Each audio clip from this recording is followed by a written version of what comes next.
Bismillahirrahmanirrahim. Assalamualaikum warahmatullahi wabarakatuh. Jumpa lagi sahabat-sahabat semuanya. Kita lanjutkan kembali tutorial ataupun simulasi di bagian ketiga, yaitu khusus mengenai simpan pinjam. Oke teman-teman, misalkan BUMDes Anda ada melayani tentang unit simpan pinjam yang kita sediakan dalam sistem ini di unit 6 ya, unit 6 khusus menangani tentang simpan pinjam. Oke, kita lihat simulasinya seperti ini. Ada 2 bulan transaksi, ini contoh saja sederhana sekali. Ada verifikasi pinjaman setelah mendapat modal awal 100 juta dari BUMDes ya kemarin ya. Nah kemudian ada penyaluran ini kepada, ini teman-teman bisa gunakan untuk yang pinjaman berdasarkan kelompok dengan tanggung renteng, atau bisa pinjaman secara pribadi tergantung pola kebijakan di masing-masing unit BUMDes ya. Nah ini misalkan ada 6 nasabah ya, 6 nasabah dengan pinjaman yang berbeda, variatif, kemudian masa waktunya 12 bulan semuanya. Nah kemudian ada store rekening, kemudian di bulan keduanya sudah ada pengembalian pinjaman tanpa tunggakan kan gitu. Nah terus bagaimana simulasinya? Oke, langsung saja teman-teman. Oke, jadi kita masuk di kas unit 6. Kas unit 6 kita biar cepat kan gini, biar cepat nih kita copy saja. Kita copy saja tanggalnya ya, copy, nanti di lapangan sesuaikan dengan tanggal kejadian transaksi kan gitu ya. Oke, kita copy lagi, ada verifikasi dan seterusnya.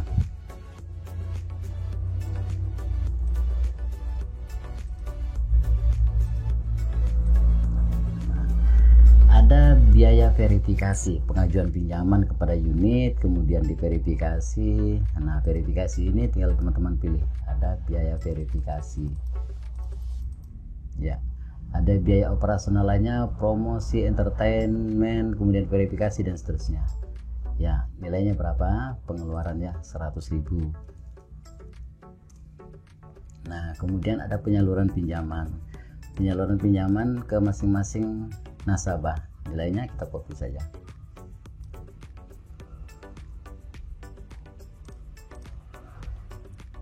Oke, pengeluaran lagi ya.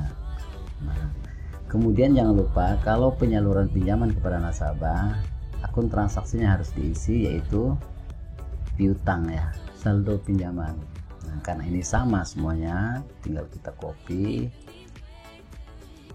pindahkan ke bawahnya, paste langsung. Nah di kode rekening 1.3.7 kan gitu ya, sudah. Kemudian apakah ID nasabah diisi? Tidak perlu teman-teman, karena petunjuknya ID nasabah ini diisi ketika mereka melakukan pengembalian atas pinjaman, ada angsuran kan gitu ya. Kalau sudah begini, apalagi yang harus kita lakukan? Setelah ada penyaluran pinjaman, kita balik lagi ke menu. Yang wajib diisi adalah isi data nasabah ya, isi data nasabah. Oke, tadi yang pinjam siapa? Yang pinjam Mirna, Bujang, Eliza, Budi, Wahyu, dan Mami ya. Mirna, Bujang, Eliza, kita catat teman-teman.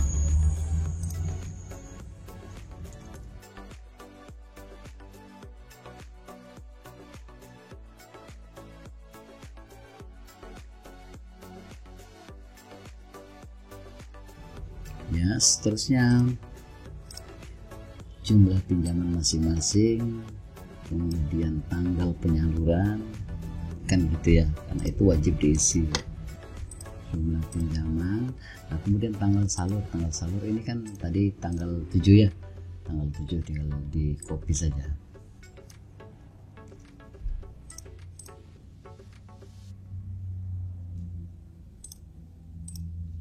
Lama pinjaman, teman-teman di sini lama pinjaman sebagaimana di petunjuknya, cukup ketik berapa, 12, 18, 36 kan gitu ya. Ini ternyata 12 ya, sama, otomatis akan muncul 12 bulan. Oke, seterusnya alamat, misalnya Desa Sejahtera gitu, karena satu desa misalnya ya udah tarik saja. Nah ini masih kosong nih, berapa jumlah pengembalian pokok, jasa atau nisbah. Kemudian begitu diisi, ini harus ID nasabah. silakan teman-teman memberikan pengkodean sendiri kaitannya dengan ID nasabah. Misalkan saya kasih contoh di sini adalah P001 pinjaman pertama. Nah, di sini akan langsung muncul. Ini kita tarik saja. Ya. Nah, di sini jangan lupa ada nisbah atau jasa pengembalian, ada 1% atau mungkin 1,2 dan seterusnya. Ini anggap saja kita 1% gitu ya. Ya. Nah, kalau ini sudah, teman-teman balik lagi. Nah, di sini kaitannya dengan laporan perkembangan pinjaman. Di laporan perkembangan pinjaman langsung terisi, teman-teman. Kalau kita sudah mengisi ID di nasabah atau kelompok kan gitu ya. Nah, cuman tulisannya berwarna merah. Kenapa? Karena belum ada pengembalian, karena sudah wajib bayar.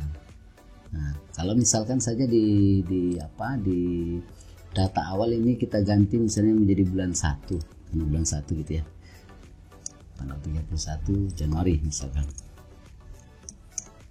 Nah, di laporan perkembangan pinjaman belum ada target pengembalian karena belum ada masa waktu jatuh tempo kan gitu ya, karena masih di penyaluran bulan Januari dan laporan ini berada di posisi Januari, maka belum ada target pengembalian.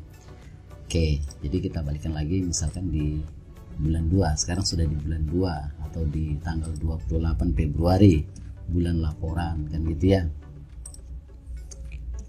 Oke, nah kita balik di kas unit 6. Apalagi transaksinya kita lanjutkan, ada store rekening di tanggal yang sama, biar enak kita copy saja.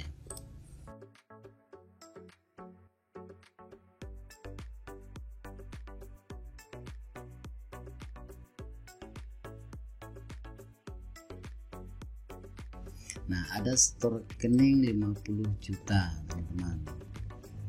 Kalau store rekening 50 juta kita masuk di bank unit 6, ada store tanggal 7 ya, tanggal 7 bulan 1 2022. Berarti di sini ada store 50 juta. Sudah. Kemudian apalagi, kalau ini transaksinya tadi kita hasil dari kopian yang disimulasi, ini teman-teman perpendek saja, pengembalian pinjaman dari saudara Mirna yang ada pokok sekian-sekian itu dihapus saja karena di sini sudah menjelaskan di kolom ini. Oke, kita hapus ya.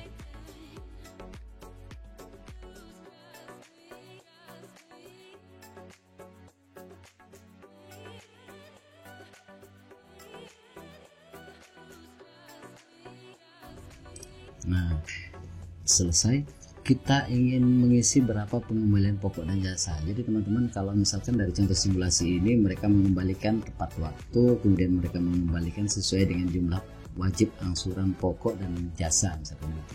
Jadi kita ngelihatnya di mana? Kita lihat di LPP. LPP kewajibannya berapa? Di sini ada target pengembalian pokok dan jasa. Tinggal teman-teman blok copy. Contoh ini pengembaliannya tepat waktu, kemudian sesuai dengan jumlah angsuran gitu ya. Nah, ada pokok, ada jasa, perolehan ini. Nah, di sini ini yang wajib teman-teman diisi sesuaikan dengan jumlah, dengan ID. Saat mereka mengembalikan wajib menulis ID kelompok ya. Dimana kita ngelihatnya, kita copy saja di ID ya, di ID nasabah. Kita copy, kita masuk di mana, di kas unit 6 ya. Nah, di sini kita copy, nanti sesuaikan saja dengan ID-nya. Di sini apa pendapatannya? Pendapatan jasa teman-teman, karena ini sama, tinggal di copy saja ya. Nah, ini perolehannya. Sekarang kita lihat di laporan perkembangan pinjaman. Oke, maaf, di laporan perkembangan pinjaman sudah ada pengembalian, hitam warna tulisannya karena sudah sesuai target pengembalian. Kemudian kita lihat di laporan kolektibilitas pinjaman. Di laporan kolektibilitas pinjaman ini akan menggambarkan teman-teman. Jadi jumlah pengembalian karena lancar berada di posisi kolektibilitas 1, artinya tunggakan tanpa tunggakan lancar. Kalau dia menunggak 1 sampai 2 kali angsuran akan bergeser ke sini secara otomatis, kan ini sudah kita kunci. Nah, di sini menggambarkan risiko cadangan, risiko pinjaman ketika dia menunggak, ketika dia lancar itu masih berisiko 1% terhadap piutang beredar. Kalau dia misalnya menunggak 1 sampai dengan 2 bulan atau berada di kolektibilitas 2 maka risikonya 10% dan seterusnya. Kolek 3 25%, kolek 4 50%, dan kolektibilitas 5 itu berisiko 100% terhadap pinjaman beredar. Nah, itu yang mesti diperhatikan pada saat nanti SHU, sisa hasil usaha ya teman-teman ya. Oke, kalau misalkan kita kasih contoh Saudara Wahyu misalkan tidak ada pembayaran di bulan Februari misalkan gitu ya. Nah, nanti di kolektibilitas itu langsung berpindah ke kolektibilitas 2 ya, Saudara Wahyu dan Marni, karena menunggak 1 sampai dengan 2 kali angsuran, punya risiko 10% terhadap piutang yang beredar dari Saudara Wahyu dan Marni gitu ya teman-teman. Oke, kita periksa di neraca. Neracanya sudah balance ya, sudah imbang. Kemudian kita lihat di mana, di neraca induk ya sudah tidak masalah gitu teman-teman. Lakukan seperti yang sudah saya simulasikan, sebenarnya sederhana sekali, tinggal bagaimana nanti apakah melayani kelompok itu berdasarkan, melayani nasabah itu berdasarkan kelompok atau berdasarkan pribadi. Semoga bermanfaat. Terima kasih. Jika ada hal-hal yang memang perlu ada perbaikan, silahkan masukkan di kolom komentar, dan terima kasih atas segala perhatiannya. Assalamualaikum warahmatullahi wabarakatuh.